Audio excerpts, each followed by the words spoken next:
मित्रों, ऐसा है कि ये बार बार हो रहा है। आप भी थोड़ा परेशान होंगे।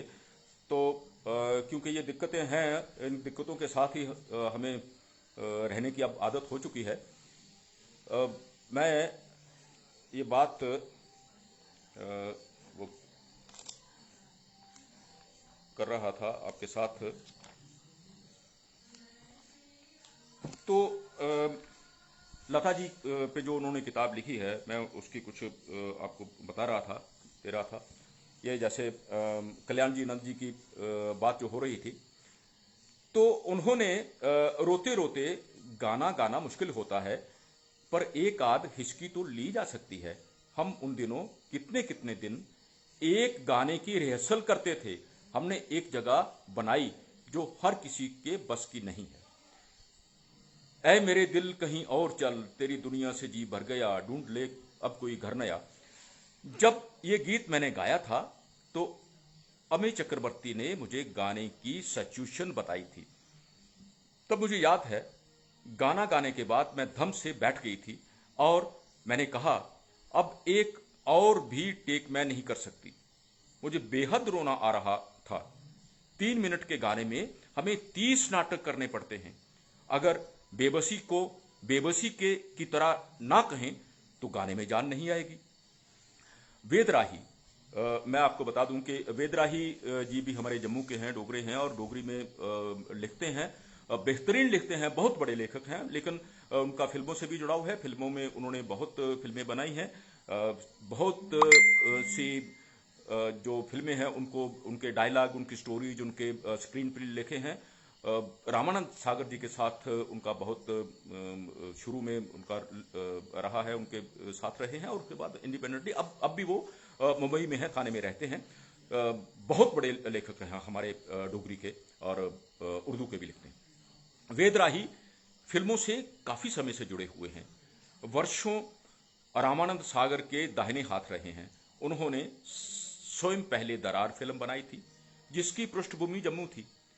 जम्मू की ही पृष्ठभूमि पर एक फिल्म बना रहे हैं जिसका नाम है प्रेम पर्वत। उसमें संगीतकार जयदेव जी हैं। जब उन्होंने मुझे गीत लिखने को कहा, तो मैं थोड़ी पसोपेश में थी। अपने अंदर बिल्कुल भरोसा न था कि गीत लिख सकूंगी। असल में कविता मेरी सहेली है, बचपन से ही आती है, पर गीत, फिल्मी गीत, क्या कहिए। फिल्मों में जो गीत लिखे जाते हैं, उन्हें सभी का मिला जुला प्रयास कहा जा सकता है। डायरेक्टर, म्यूजिक डायरेक्टर, प्रोड्यूसर, सबके मस्तिष्क में सिचुएशन होती है। फिर अंत में गीतकार का प्रवेश होता है और वो गीत लिख देता है। अब फिल्मों में गीत लिखने का सौभाग्य मिले तो कौन पीछे रहे। जयदेव जी जैसे संगीत को पूर्णतः समर्पित व्यक्तित्व चाहिए। वेद जी और जयदेव जी ने इतनी अच्छी तरह सिचुएशन समझाई कि गीत हो गया। मेरा छोटा सा घर बार, मेरे आंगन में छोटा सा चंदा, छोटे छोटे तारे, रात करे श्रृंगार मेरे अंगना में। जयदेव जी को शायरी की खूब समझ है। उनके गद्दे पर मीर, कबीर, मीरा, फैज, गालिब सब उंधियाते रहते हैं। देखिए उनकी भाषा देखिए। मेरे दोनों गीत बड़ी दीदी ने गाए और खूब चले। दूसरा गीत तो अब भी कभी कभी बरसात आने पर खूब बजता है। ये नीर कहां से बरसे है, ये बदरी कहां से आई है। दीदी के गाने से उन बेजान गीतों में भी जान पड़ गई। उन उस दिन के कई स्टूडियो बंद थे, सो दीदी ने राजकमल का स्टूडियो खुद लेकर दिया। दीदी ऐसे ही सब कुछ कर रही थी जैसे गीत लिखे भी उन्होंने ही थे। मेरे भीतर तरल सा कुछ बहता जा रहा था। प्रेम पर्वत फिल्म के प्रोड्यूसर शांति सागर थे, सो उनके पिता रामानंद सागर परिवार सहित आए थे। गीत खत्म होने पर पेड़े बांटे गए। दिलीप साहब भी उस दिन राजकमल में ही शूटिंग कर रहे थे, सो दीदी दिलीप साहब से मिलने गई। एक छोटे से बेहद आरामदायक कमरे में दिलीप साहब दीदी को ले गए। वहां मैं दीदी और दिलीप कुमार से उनको बातें करते सुनती रही। मोतिया और मौलशरी के फूल जर रहे थे। क्या बात है, किस तरह की बातों को दो शब्दों में किस तरह से उन्होंने पिरो दिया है। उन दोनों की, दिलीप साहब की और लता जी की बातों को पद्मा जी ने किस तरह से परो दिया, मोतिया और मौलश्री के फूल झर रहे थे। ये पद्मा जी का जो अपना व्यक्तित्व है वो उसमें झलकता है कि वो किस तरह से अपनेपन से लोगों से मिलती थी, कितने अपनेपन से उनके अंदर समा जाती थी पूरी तरह से उनको कोई, मैं अपनी बात अगर कहूं तो जब भी हमारा कभी बाहर जम्मू से बाहर आना जाना हुआ तो कभी भी जो जानते नहीं थे उनसे मुलाकात हुई तो बात हुई कि हाँ लिखते हैं, किसमें लिखते हैं, डोगरी में लिखते हैं, डोगरी में लिखते हैं, अच्छा अच्छा अच्छा वो पद्मा सचदेव वाली डोगरी। तो इस तरह से पद्मा जी ने अपनी वो पहचान बनाई हुई थी और सब लोग उनको जो उनसे सीधे संपर्क में नहीं थे वो भी पद्मा जी को जानते। ये बात बहुत बड़ी है। और दूसरी बात जिसके साथ, जैसा मैंने पहले कहा, पहले उनकी कुछ कविताएं मैंने एक आध कविता जो सुनाई, उनकी ऑटोबायोग्राफी की बात कही, हालांकि उनके जो कविता जो है, कविता उन्होंने सिर्फ और सिर्फ डोगरी में लिखी है। कविता उन्होंने हिंदी में कोई नहीं लिखी, एक भी नहीं। हाँ, ये फिल्मी गाने दूसरी बात है। तो लेकिन अपनी ही कविताओं का उन्होंने अनुवाद किया है, बहुत सी कविताओं का अनुवाद किया और वो बहुत सी मैगजीन्स में और दूसरी जगह भी छपी और इसमें भी कंपाइल की हुई हैं। हाँ, कहानियां उन्होंने डोगरी में नहीं लिखी, बहुत कम लिखी, वो हिंदी में लिखी। उपन्यास भी केवल एक ही है जो उन्होंने डोगरी में लिखा, उपन्यास भी उन्होंने हिंदी में लिखे। और उसके बाद उसके साथ साथ एक और बड़ा काम उन्होंने किया, लोगों के जो बड़े बड़े लोगों के साक्षात्कार किए, जो उनकी पुस्तक दीवान खाना के कई एडिशन बिक चुके हैं, जिसमें बहुत बड़े बड़े जो हस्ताक्षर हैं उनके साथ उनके वो साक्षात्कार हैं। तो पद्मा जी का जो व्यक्तित्व है इस तरह से बहुत वसी है, उनका फलक बहुत बड़ा है। रेडियो में एक अनाउंसर के तौर पर उनकी शुरुआत हुई रेडियो में, फिर मंच से वो हमारे यहाँ जम्मू में बहुत, जब हम भी रंगमंच की तरफ जब हम बड़े हुए और रंगमंच की तरफ रुझान हुआ, तो तब भी बहुत कम जो महिलाएं हैं, लड़कियां हैं, वो रंगमंच के लिए, रंगमंच पे काम करने के लिए तैयार होती थी। तो आप हिसाब लगाइए कि जब पद्मा जी थी, ये बात होनी चाहिए 55 के आसपास की, 55-56 के आसपास की बात होनी चाहिए। तो जब उस वक्त जब हम पैदा भी नहीं हुए थे, उस वक्त तो कोई भी लड़की, कोई भी महिला रंगमंच पे आने को तैयार ही नहीं होती थी। यहां तक कि पद्मा जी खुद लिखती हैं, इसमें लिखा है कि जब पहली बार उन्हें मुशायरा पढ़ने का मौका मिला, तो मुशायरा पढ़ने का जब मौका मिला तो पढ़ तो लिया, लेकिन इतनी घबरा गई कि अब मेरे जो जानकार लोग हैं, मेरे मोहल्ले के लोग हैं या मेरे घर वाले जो हैं, वो मुझे क्या कहेंगे, मुझे पता नहीं क्या क्या सुनना पड़ेगा, डांटेंगे। तो एक अखबार में उनका नाम आ गया अगले दिन कि पद्मा तब सचदेव नहीं थी, पद्मा शर्मा को कविता फलां कविता पढ़ी। तो बड़ा खूबसूरत उस किस्से को उन्होंने अपने इस ऑटोबायोग्राफी में बयां किया है कि उनसे जो छोटे भाई आशुतोष, उनको वो उर्दू की अखबार थी, संदेश उर्दू की अखबार थी, तो वो उनके हाथ लग गई। तो उन्होंने, जब पद्मा जी को पता चला, पद्मा जी ने देखी, सोना भी इसमें है, उसने वो अखबार जो वो छुपा दी कि किसी के घर वालों को पता ना चले, उनके हाथ ना चढ़े। तो आशुतोष जी आ गए, उन्होंने कहा तू क्या छुपा रही है, ये देख मेरे पास है कॉपी इसकी, मैं सबको दिखाऊंगा, नहीं तो अठन्नी दे, अठन्नी देती है तो ठीक है, नहीं तो ये मैं सबको दिखाऊंगा और तेरी पिटाई होगी और तुझे बहुत झिड़की पड़ेगी। तो पद्मा जी बहुत सहज भाव से लिखती हैं कि उन दिनों अठन्नी से भी छुटकारा हो जाता था, हालांकि अठन्नी भी बहुत बड़ी बात थी। तो अपने छोटे भाई को अठन्नी दे के वो अखबारें जो उसके पास थीं वो भी लेके छुपाई, मतलब इस तरह का माहौल था। तो उस समय रंगमंच के लिए तैयार होना, ये पद्मा जी की ही बात है। और इस हिसाब से पद्मा जी सिर्फ पहली डोगरी की कवित्री नहीं है, वो पहली रंगमंच की भी कलाकार हैं हमारे जम्मू के लिए। इस हिसाब से पद्मा जी का बहुत बड़ा फलक है, बहुत वसी उनका काम है। और डोगरी के लिए जो उन्होंने काम किया, डोगरी में जो लिखा और जो डोगरी के लिए काम किया, सब लोगों को साथ लेके चली। सिर्फ ये बात नहीं है कि एक धर्मयुग में एक आर्टिकल, उसके बाद कई कहीं, कभी रविवार में, कभी किसी उसमें, और जहां तक कि जब हम फील्ड में आए तो हमारे बारे में भी लिखा, खूब लिखा, सब लोगों के बारे में लिखा, हमारी पीढ़ी के लोगों के बारे में भी लिखा और लोगों को इंट्रोड्यूस किया, बाहर इंट्रोड्यूस किया। पद्मा जी आज हमारे बीच नहीं है, तो हमें ये सारा सारा जो खला है, वो उसकी भरपाई, वो कैसे हम उसको पाट पाएंगे, उसे जो हम शून्य एक हो गया है उनके ना रहने से, जो साहित्य में जो क्षति हुई है, उसे हम किस तरह से पाट पाएंगे, ये हमें समझ ही नहीं आ रहा।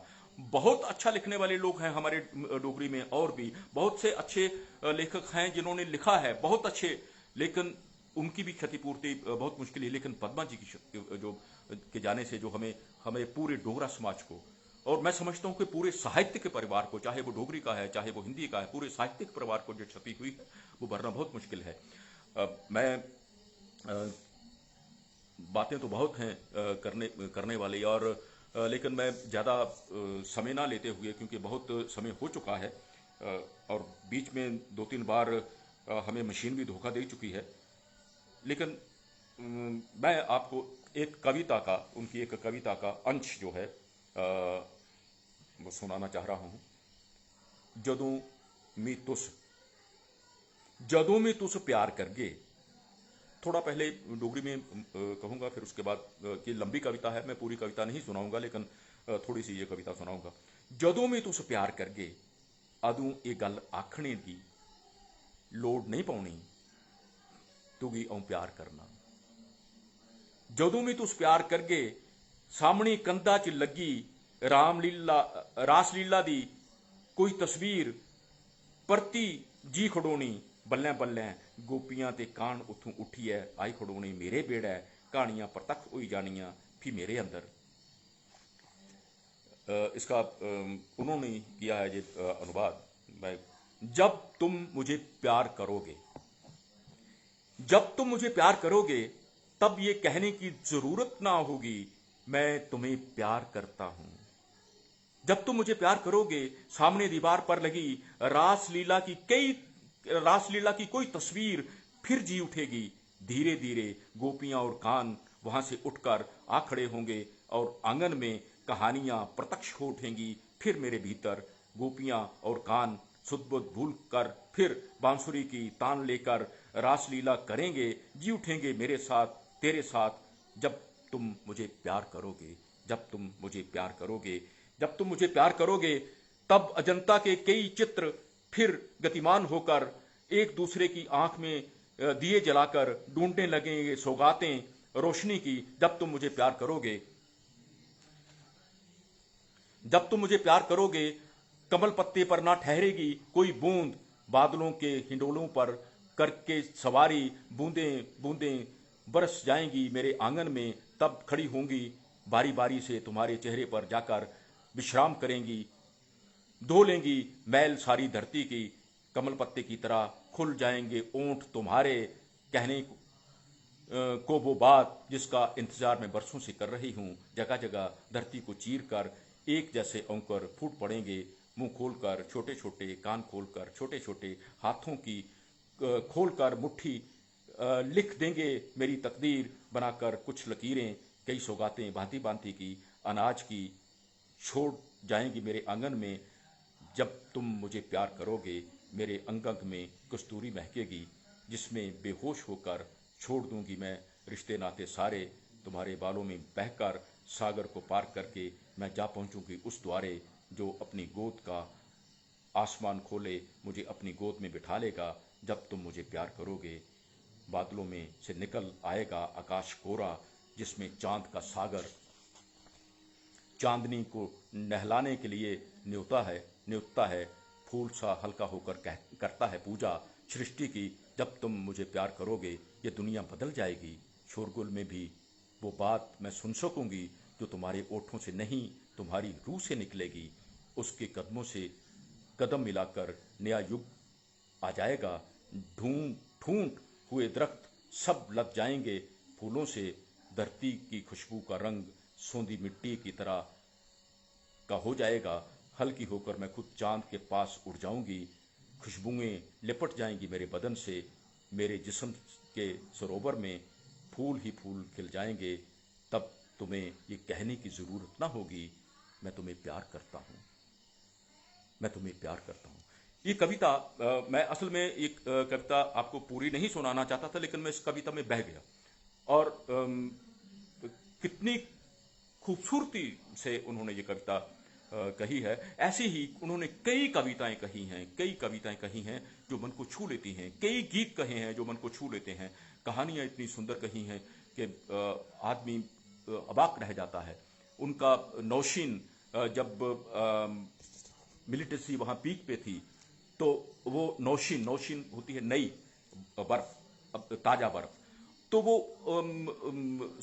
उसका अभिलाषा करती हैं कि सब ठीक हो, ये हो, इस तरह की बात हो कि सभी लोग मिलजुल के रहें। सभी जो ऐसा माहौल बन गया है वो ना रहे।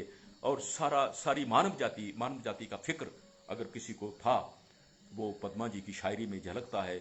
पूरी समस्त मानव जाति का फिक्र।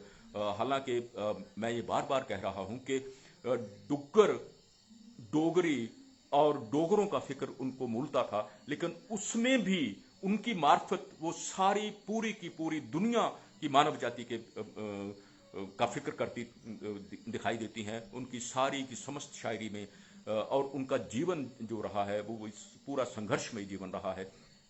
पूरी उम्र वो अपने मौत से लड़ती रही हैं। पहले जब वो अभी बिल्कुल छोटी उम्र में थी, 18-19 साल की, तो उनको पहली बार बड़ी 2-3 साल उनको बीमारी में काटने पड़े। और आप कह सकते हैं, कोई भी कह सकता है कि जिस हालत में वो थी वो मौत से लड़कर उस हालात से बाहर आई हैं। उसके बाद कदम कदम पर उनको ये लड़ना पड़ा। और लड़ते हुए भी, इतने दुख झेलते ही हुए भी उन्होंने खुशियां ही खुशियां बांटी हैं। सबको खुशियां बांटी हैं, हर एक को खुशियां बांटी हैं। जो भी उनके नजदीक आया उसको उन्होंने स्नेह दिया, उसे आगे बढ़ने का मौका दिया। ये उनकी खासियत रही है। पद्मा जी के बारे में कहना, और मैं समझता हूँ, पता नहीं मैं उनके बारे में कुछ ठीक से कह भी पाया हूँ कि नहीं, लेकिन जो मुझे उनसे मिला है, जो मुझे उनसे जितना स्नेह मिला है, जो मुझे उनसे जितना प्यार मिला है, मैं उन सब को शब्दों में बयान कर ही नहीं सकता। मेरे पास ऐसे शब्द ही नहीं है कि मैं उनको वो सारी बातें बयान कर सकूं। लेकिन जितना भी ये बात हुई है, इससे मैं फिर एक बार पुनः जन सुलभ पुस्तकालय की पूरी जो टीम है, और ख़ास करके अर्पण जी का मैं बहुत शुक्रगुजार हूँ, बहुत धन्यवादी हूँ, बहुत आभारी हूँ कि उन्होंने मेरे इस खराब नेटवर्क के बावजूद मुझे बार बार ये उत्साहित किया कि नहीं, कोई बात नहीं, कोई बात नहीं, फिर से हम इसे पार्ट 1 पार्ट 2 वैसा कर लेंगे।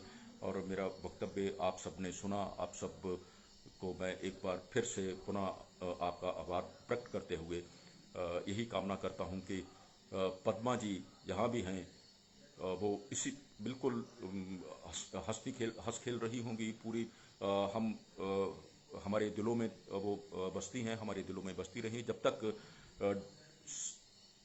हमारा ये भारतीय साहित्य है, जब तक डोगरी और हिंदी का साहित्य रहेगा।